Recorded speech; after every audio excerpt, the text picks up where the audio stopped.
The condescending smirk on Jessica's face was the first thing I noticed. It was a venomous, triumphant curve of the lips that didn't belong in the sterile, glass-walled boardroom of Innotech Solutions, the company I had poured my soul into for 6 years. The second thing I noticed was my wife, Sarah, standing just behind her sister, her expression a mask of detached indifference. She wouldn't meet my eyes. "So, to be clear, Mark," Jessica said, her voice dripping with mock sympathy as she slid a termination letter across the polished mahogany table, "your services are no longer required, effective immediately." I stared at her. Jessica, my sister-in-law, the woman who just last Thanksgiving was asking me for advice on which coding bootcamp to take. Now she sat in the Chief Technology Officer's chair, a chair that should have been mine. It was a corporate coup so swift and surreal I felt like I was watching a movie about someone else's life. "On what grounds?" I managed, my voice hoarse. "Nexus is my project. The entire company's valuation is based on my architecture. We're weeks from the V2 launch." Jessica laughed, a short, ugly bark. "That's the fun part. We've reviewed your employment contract. Innotech holds the intellectual property for all work created during your tenure. So Nexus isn't your project anymore, it's ours. We own your code, sweetheart." My gaze shot to Sarah, my wife of 8 years, the woman I'd spent countless sleepless nights working to build a future for.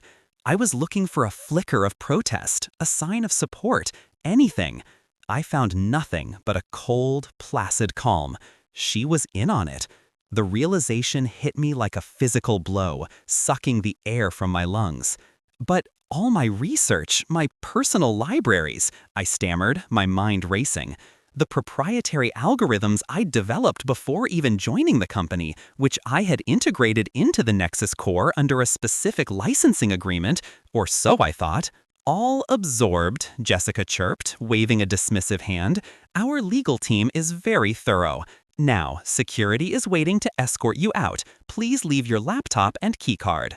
My world was collapsing in real time. My career, my life's work, my marriage, all dissolving into dust in this cold, silent room. A white-hot rage, pure and potent, began to burn through the shock. They thought they had won. They thought they could just take everything from me and discard me like trash. They had underestimated me. They had forgotten that a creator always knows his creation, inside and out. He knows its strengths, and more importantly, its hidden weaknesses. I slowly stood up, my movements deliberate. I reached into my briefcase, my hand closing around a simple, unassuming manila folder. I placed it gently on the table in front of Jessica. On the tab, I had written, in clean black marker, "Project Nexus V2, Final Build and Documentation." Jessica's eyes lit up with greedy delight. "Oh, how thoughtful, saving us the trouble of digging through your mess." I gave her a smile that didn't reach my eyes. "Everything you need is in there," I said, my voice steady. "Good luck with the launch." Then I turned and, without another glance at my wife, I walked out of the boardroom, flanked by security guards like a common criminal. The heavy oak door clicked shut behind me, sealing the end of my life as I knew it. But as I walked through the office, past the confused and pitying stares of my colleagues, I wasn't just walking away in defeat. I was walking towards my revenge. The folder I handed them wasn't a gift. It was a time bomb. The drive home was a blur of traffic lights and crushing silence. The house felt alien, stripped of the warmth and love I once associated with it. Sarah arrived an hour later, her feigned concern so transparent it was insulting. "Mark, I'm so sorry. Jessica can be so aggressive. I tried to talk to her, but Richard, the CEO, he sided with her." "Stop," I said, my voice low and flat. "Just stop lying, Sarah. I saw your face. You were part of this." Her facade crumbled, replaced by a defensive glare. "Part of what? Part of a necessary business decision? You were always so difficult, Mark, always complaining about budgets and deadlines. Jessica is a team player. She knows how to manage people." "She knows how to steal," I corrected, "and you let her. "You let her steal my life's work. It's just a job," she shrieked. "You'll get another one. Why do you have to be so dramatic?" It wasn't just a job. It was the physical manifestation of my passion, the result of a decade of relentless effort.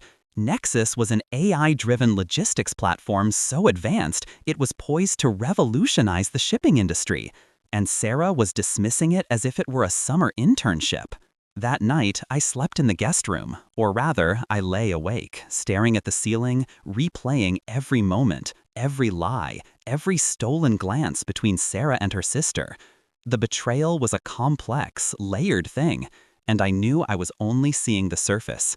I needed to understand the full scope of it. In the dead of night, I went to my old home office. My personal laptop was still there. Sarah and I had a shared family cloud account, something we used for photos and documents. It was a long shot, but desperate people take long shots. I logged in, my heart pounding. I sifted through backups, old phone syncs, document histories. For hours, I found nothing but vacation photos and tax returns, a digital scrapbook of a life that now felt like a lie. And then I found it. A synced folder from Sarah's work phone she must have forgotten about. It was labeled private. Inside were emails between her and Richard, the CEO. My blood ran cold as I read them. It wasn't just a corporate conspiracy, it was an affair. A sordid, year-long affair detailing hotel rooms, secret gifts, and promises of a future together once the Mark problem was solved. They had planned it all. Richard wanted my software without my salary or my equity. Sarah wanted an upgrade, a life with a CEO instead of a coder.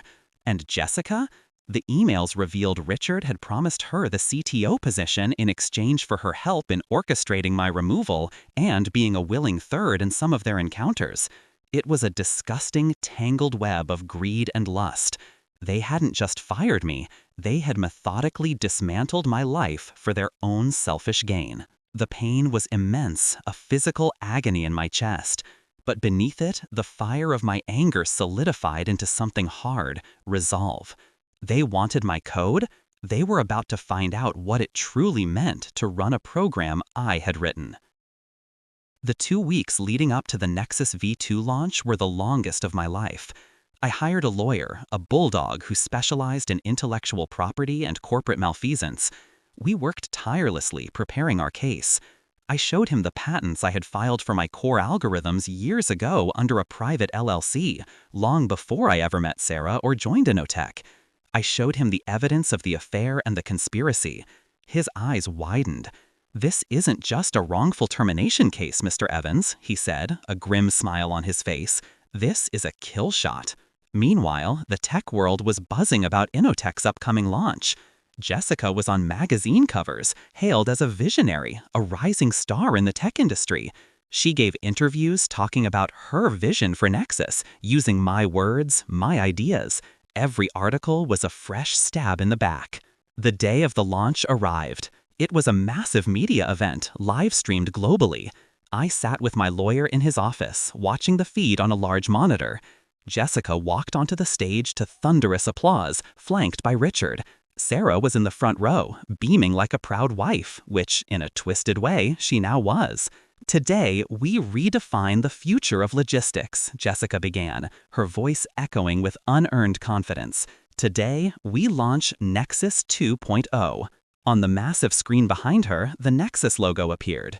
"I will now initiate the final build sequence," she announced, typing dramatically on a keyboard. She was running the executable from the folder I had given her. I leaned forward. My lawyer placed a calming hand on my shoulder.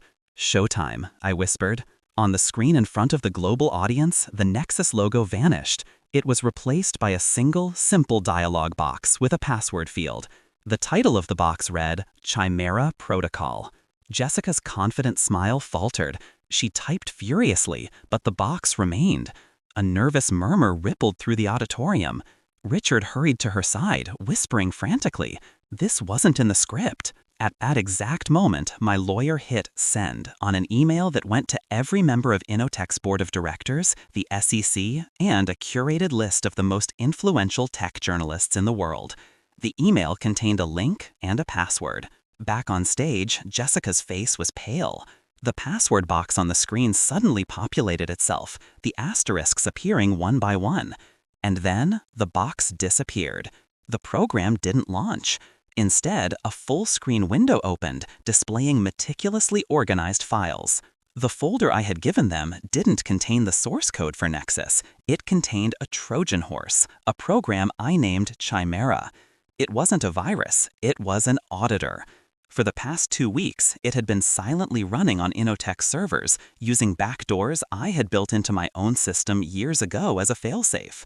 It had copied everything: emails, internal chats, financial records, deleted files, and now it was projecting the greatest hits of their corruption for the entire world to see. First, the emails between Richard and Sarah detailing their affair and the plot to fire me.